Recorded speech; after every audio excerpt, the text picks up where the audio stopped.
Salut à tous, je m'appelle Antoine Caron et je suis heureux de vous accueillir sur cette chaîne dédiée à la pêche.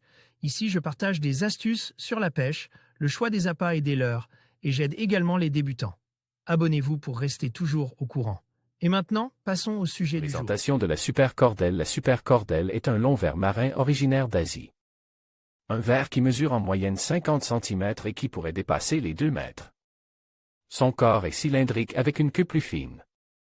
Il possède une rangée de petites pattes disposées tout au long de son corps. La super cordelle est de couleur rose à orange, voire rouge. Où se procurer de tels vers? La super cordelle est un ver uniquement importe que l'on trouve chez certains détaillants de pêche en saison chaude. En effet, la super cordelle ne supporte pas le froid et il est donc impossible de la conserver en chambre froide ou au réfrigérateur. Pour conserver la super cordelle, il suffit de la laisser dans l'emballage à température ambiante et à l'abri de la lumière. Ainsi conservée, elle pourra survivre plus d'1 mois aisément. Un point fort pour ce ver atypique. Quel pêcheur n'a pas rêve d'avoir toujours sous la main un ver prêt à l'emploi?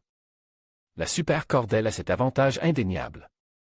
La pêche à la super cordelle, outre sa durée de conservation, la super cordelle possède l'avantage d'intéresser de nombreuses espèces de poissons que l'on pêche du bord ou en bateau.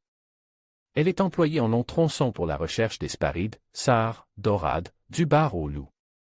En morceaux ou plus petits tronçons, la super cordelle est un très bon appât pour les différents poissons de roche ou les marbres. Un ver aux effluves prononce qui peut aussi bien être utilisé en mer en surfcasting, au coup, à soutenir ou aux poses.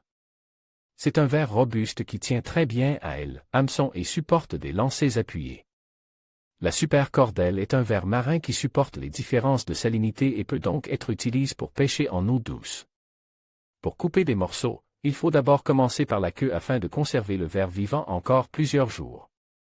L'emploi d'un ciseau est fortement conseillé pour ne pas abîmer le ver qui cicatrisera plus rapidement en faisant un point de compression à l'aide de vos doigts.